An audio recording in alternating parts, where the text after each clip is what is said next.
Couldn't we stand that kind of living again?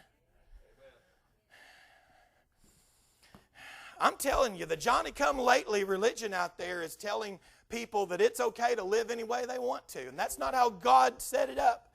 You know, during the time of the Old Testament, there was a prophet named Amos who wrote a word from the Lord. During a period in which Israel had national optimism, they thought everything was going well. Hey, you know what?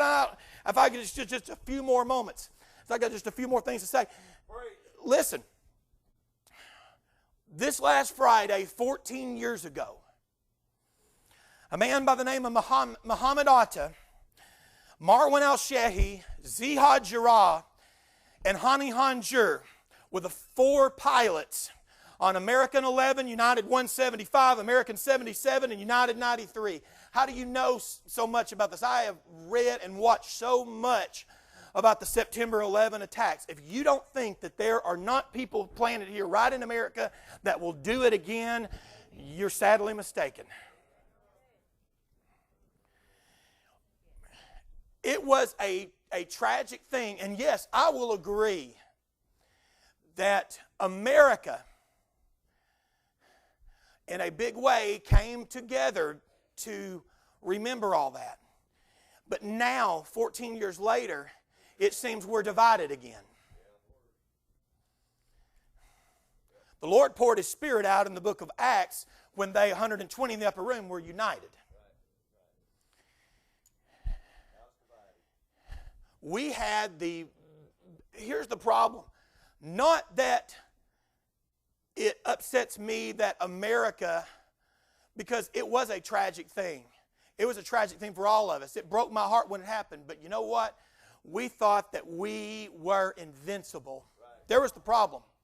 We had 2 buildings, one 107 stories, one 110 stories. We had the Pentagon and all that. And in just less than 2 hours, people showed us that they could take it down.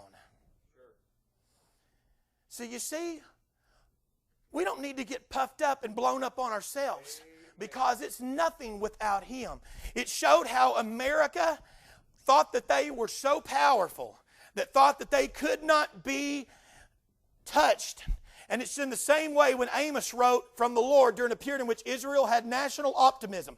Business was booming then, according to the Hebrew history I read. Boundaries were bulging. Territories were enlarging.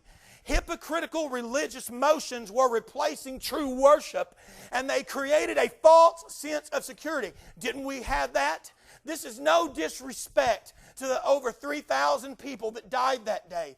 But please understand when I say all this, that we can grow callous to all the things around us in America. But you see, Amos said in 4:11, God spoke through Amos, and Amos, as the prophet said, I have overthrown some of you as God overthrew Sodom and Gomorrah. And you are a firebrand plucked out of the burning, yet you've not returned unto me.